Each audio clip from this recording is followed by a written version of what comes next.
तो हम लोग इंटरनल कंट्रोल सिस्टम डिस्कस कर रहे थे। रिसीविंग डिपार्टमेंट ने गुड्स रिसीव कर लिए हैं, ठीक है। हम लोग ये केस देख रहे थे एक सीमेंट कंपनी का, जिसमें गुड्स रिसीव हो चुके हैं। हमने ये सारी चीज़ें देखी, रिसीविंग डिपार्टमेंट का सिस्टम हमने समझा। अब रिसीविंग डिपार्टमेंट के पास जैसे ही गुड्स आते हैं तो वो क्वांटिटी चेक करता है और इनवॉइस वेरीफाई कर लेता है कि हाँ, ये सेम क्वांटिटी और रेट जो एज पर परचेज ऑर्डर थी वही आया है। वो चेक करने के बाद रिसीविंग डिपार्टमेंट एक डॉक्यूमेंट बनाता है जिसे हम बोलते हैं goods received note, GRN, goods received note. तो ऐसा क्यों बनाता है, इसकी ज़रूरत क्या पड़ती है? देखिए क्या होता है, कई बार स्टैंडिंग परचेज ऑर्डर होता है। स्टैंडिंग परचेज ऑर्डर मतलब वो कहते हैं कि हम सैंड खरीदेंगे 1000 टन, बट एक बार में नहीं खरीदते कभी भी, वो हम ऐसे इंस्टॉलमेंट में धीरे धीरे मंगाते हैं। तो परचेज ऑर्डर में अलग क्वांटिटी होती है, लेकिन जब हमारे पास आया तो लेट्स से 100 टन आया रिसीविंग, तो गुड्स रिसीट नोट बनेगा 100 टन से, नॉट 1000 टन से, क्योंकि परचेज ऑर्डर दिया था 1000 का, बट पूरे साल भर में लेंगे वो क्वांटिटी धीरे धीरे करके। तो गुड्स रिसीट नोट 100 टन का बना देंगे, ठीक है। इसलिए ये GRN बनाते हैं कितनी क्वांटिटी एक्चुअल में रिसीव हुई है उसके लिए। अब लेट्स से इनवॉइस उसने दे दिया 120 टन का, 120 टन का, बट हमारे पास आया 100 टन है। तो इसलिए रिसीविंग वाला क्या करेगा, GRN 100 टन का ही बनाएगा कि हमारे पास 100 टन आया है, इतना ही पैसा देंगे। फिर वो वेंडर को इनवॉइस पे लिख के दे देता है कि शॉर्ट रिसीव, हमें कम आया है मटेरियल, ठीक है, ताकि वेंडर को भी पता चल जाता है। फिर यहाँ से बैकएंड से ये लोग वापस उससे बात करते हैं, कम क्यों भेजा, रिवाइज बिल चाहिए, एक्सेट्रा एक्सेट्रा, बहुत सारी चीज़ें करते हैं, ठीक है। रिसीविंग वाले का काम है जितना आया है उतना लिखो, उतना ही GRN बनाओ, दैट्स इट, ठीक है।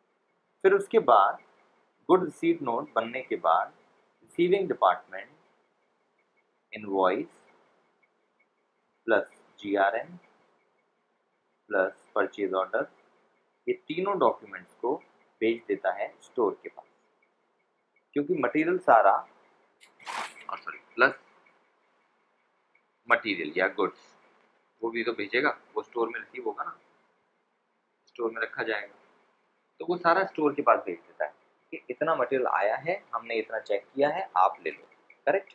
अब स्टोर वाला क्या चेक करेगा, स्टोर अगेन विल चेक कि जो क्वांटिटी उसके स्टोर में रखने के लिए वो रख जा रहा है कि अपने पास रखेगा संभाल के, तो उसकी क्वांटिटी दोबारा चेक करेगा सही है या नहीं। फिर उसके बाद वो मैच करेगा परचेज ऑर्डर, GRN और इनवॉइस सब बराबर हो रहे हैं नहीं हो रहे, मैच हो रहे हैं नहीं हो रहे। अगर शॉर्टेज है तो लिखा होना चाहिए कि हाँ भाई शॉर्ट रिसीव हुआ है, इनवॉइस पे लिखा होना चाहिए, ठीक है। अच्छा एक चीज़ और बता दूं, जब रिसीविंग डिपार्टमेंट स्टोर के पास भेजेगा उससे पहले यहाँ पर रिसीविंग डिपार्टमेंट अपना स्टाम्प और साइन ये दोनों करता है इनवॉइस पे। इनवॉइस या चालान जो भी डॉक्यूमेंट आया है उस पर स्टाम्प लगाएगा और अपना साइन करेगा कि मैंने चेक किया है, करेक्ट। फिर वो भेजेगा स्टोर के पास। अब स्टोर वाला भी क्वांटिटी चेक करेगा, परचेज ऑर्डर GRN इनवॉइस के साथ देखेगा, रेट मैच हो रही है ना, सब कुछ मैच हो रहा है, फिर उसको सामान को रखवाएगा और उसके अंदर अपने सिस्टम में एंट्री करेगा कि मैंने इस रैक में, ठीक है, एक तो ये चेक करेगा, दूसरा सिस्टम में पोस्ट करेगा, सिस्टम में पोस्ट करेगा।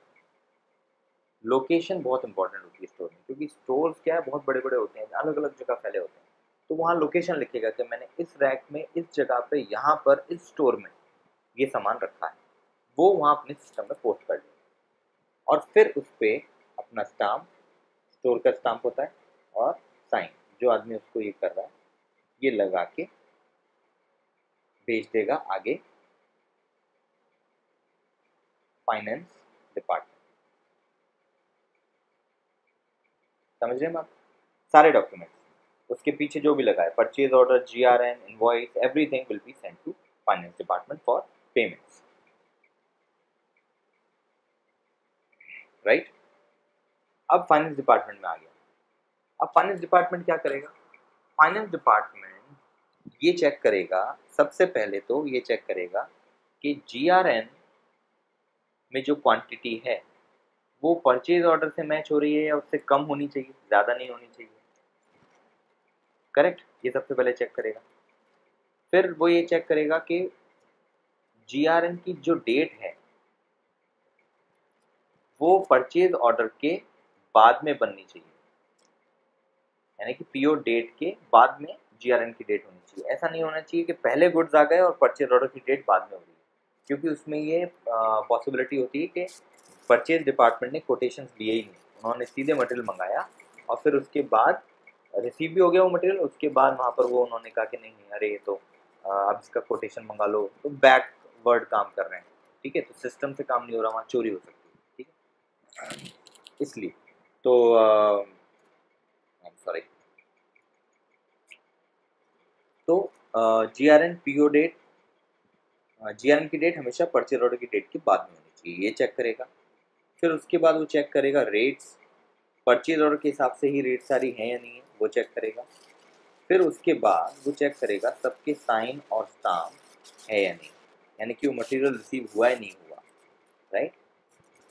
ये सब वो चेक करेगा फाइनेंस वाला। उसके बाद जब सब कुछ हो गया फिर वो अकाउंटिंग एंट्री करेगा। करेक्ट, अपने सिस्टम में एंट्री कर लेगा।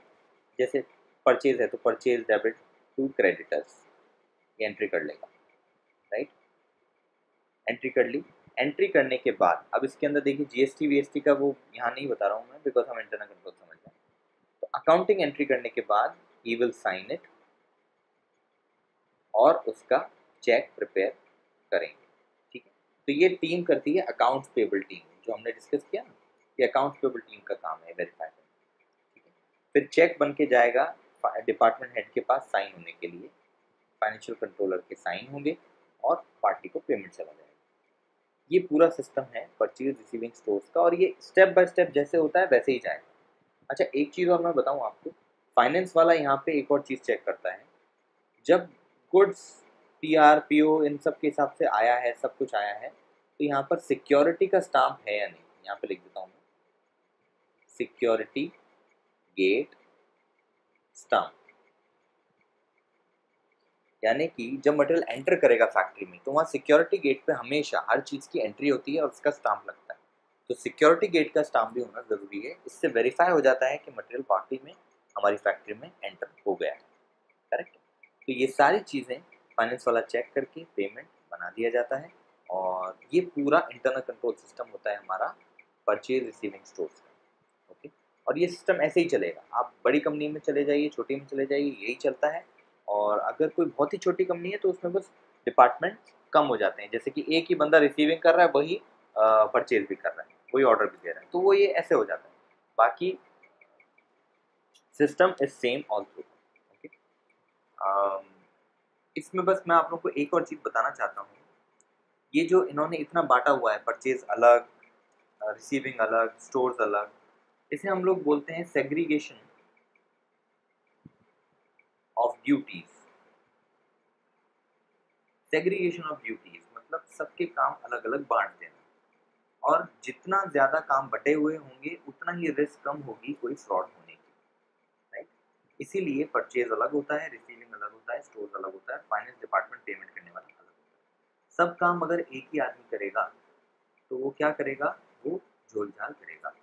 वो कहेगा कि अच्छा तू मेरा दोस्त है, एक काम कर, मुझे 1 लाख का बिल दे दे, मैं उसको रिसीविंग में मैं ही एंट्री करने वाला हूँ, मैं ही एंट्री कर दूंगा, परचेज ऑर्डर मैं ही बनाने वाला हूँ, मैं ही बना दूंगा, चेक मैं ही निकालने वाला हूँ, मैं ही चेक निकाल के तुझे दे दूंगा, अपन 50-50 कर लूँगा। तो ये चीज़ें रोकने के लिए ये सिस्टम बनाए जाते हैं ताकि फ्रॉड्स एलिमिनेट हो सके, रिड्यूस, मिनिमाइज हो सके। ठीक है, तो ये हमारा पूरा इंटरनल कंट्रोल सिस्टम है। I hope you have understood. कोई भी आपको क्वेश्चंस हैं प्लीज़ राइट टू अस। ठीक है, और visit the next videos also for further course details.